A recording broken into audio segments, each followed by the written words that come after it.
This is the CBS poll that we took amongst our CBSNews.com team. It is totally unscientific, and I think it means absolutely nothing. But Rob Hendin, let's talk about it a little. First, who had the best year in Washington and politics? Well, we had a couple of nominees. You'd expect a few of these. The President Obama, John Boehner, soon to be Speaker of the House, Hillary Clinton, Secretary of State. Her husband, Bill, made an appearance on the list, as did Sarah Palin. And the winner was? Well, John Boehner. He appeared to be, this was done after his 60 Minutes appearance where his emotion came out. This had hopefully that had nothing to do with it, but we talked about how he led the Republicans opposing everything the White House did all year long, and that paid off. A historic win of Republican seats in the midterm elections, and now he's going to be Speaker of the House. So he wins our award. Who gets the other prize? Who had the worst year in Washington? Well, the nominees are?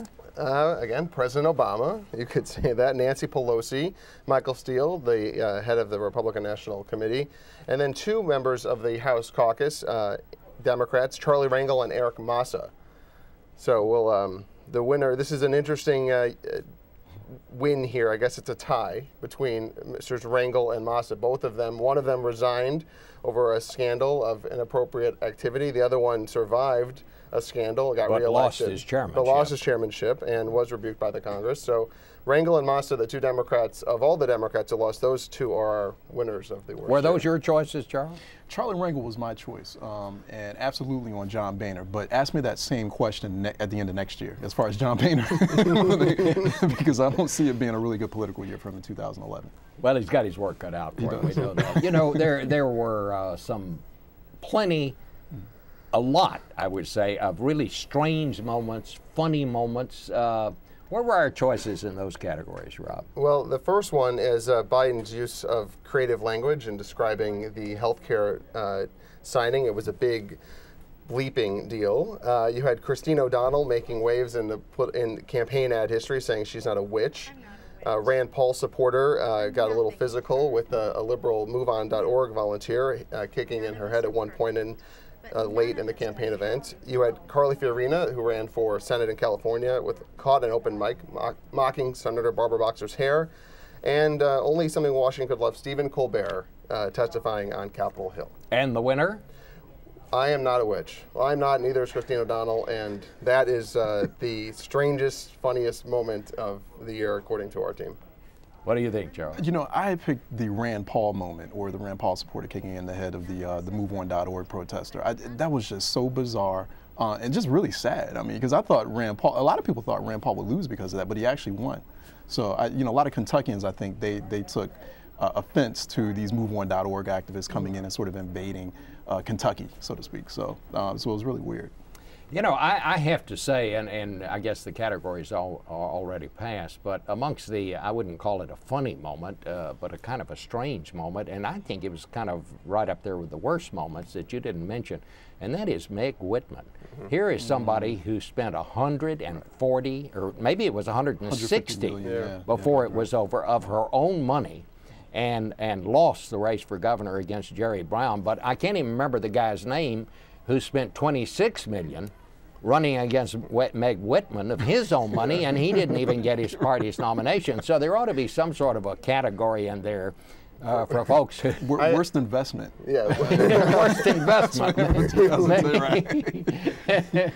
You got any more there, Rob? Well, we're going to have the political word phrase of the year, Bob. And this is, we had a couple of new words thrown into the lexicon in 2010, and so our nominees are shellacking, which is a new one, refudiate, Sarah Palin's take on a couple different terms, taken hostage, which the president said the middle class was by the Republicans, snowmageddon. Last year at this time, Washington was under a lot of snow, and the president thought it was quite funny.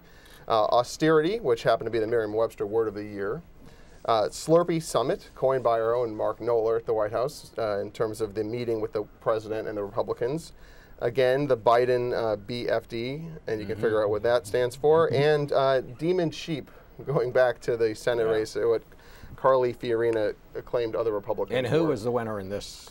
The president won, and I don't know if he would be proud to win this category of shellacking. And he said this right after the election. He said it again yesterday. The Democrats suffered a shellacking. I think it's the word of the year. Yeah. I mean, I would agree with that. And Brian, I kind of forgot about you under the worst political moments up there. You're just sitting there saying, are they ever going to let me say anything? Oh, well, that's what okay.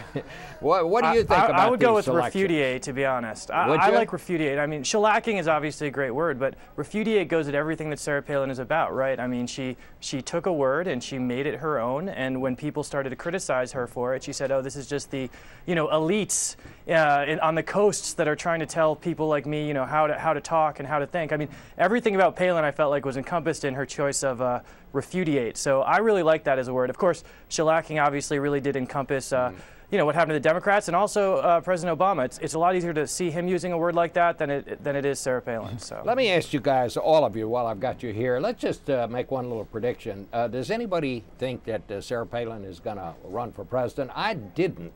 Up until about a couple of months ago, and I began to think, she may actually try to do this. What do you think, Brian? I mean, I'm not sure that Sarah Palin knows what she's going to do. I mean, she's got this reality show. She's very popular on Fox. I mean, the fact of the matter is her negatives are huge. More than half the country says they're not going to vote for her. She could win a primary, but everyone seems to think that President Obama hopes that he has Sarah Palin as his general election opponent. And top Republicans in Washington, I think, as you well know, Bob, are basically saying we need to get anyone but Palin. That's not going to necessarily stop her. I think she's trying to figure it out. I don't think she has made a decision, but I think she's very open to it, and I think it's a real nightmare scenario for a lot of Republicans. What do you think, Rob? I kind of think it's going to be a battle of her own ego, whether or not she can stay out of it long enough where the attention's on other people, yet can she handle the heat if she does get in and the criticism. She's notoriously thin-skinned. And this is not, running for president is not something that the thin-skinned do well at. And so it's going to be very difficult. I think she'll kind of go along as far as she can to see the attention on some of the other candidates, and then at the very last minute decide. And I don't think at the very end she will get in. I don't think she will. What do you think, Charles? Yeah, I mean, right now, at this very moment, I think Sarah Palin is about Sarah Palin, and she's about making loot. She's about making cash, and she's making tons of it right now. So I think, though, however, if we're going into 2011, and if you have strategists like Karl Rove, or if you have many in the Republican establishment constantly saying, oh, she shouldn't run, it would be the worst thing for the Republican Party, she has this very stubborn, very contrarian kind of side to her. And I think that she'll just run just for spite, just to say, you know what, see, I can do it. See, I beat you in your own primary. And I think she'll do it just because of that. But right now, at this very moment, I don't think she's really interested in running so much as she's just interested in just kind of making more money, attracting more attention to herself. I mean, a lot of her psychic energy, as I think the authors in Game Change had said, is devoted to her family. I mean, that's all she's thinking about. So right now, she's just thinking about making money for her family. I think she would do what most human beings do, and that is, if she thinks she has a chance to get the nomination, my guess is that she'll do it. Well, thanks to all of you guys. It's great having you here. Finally.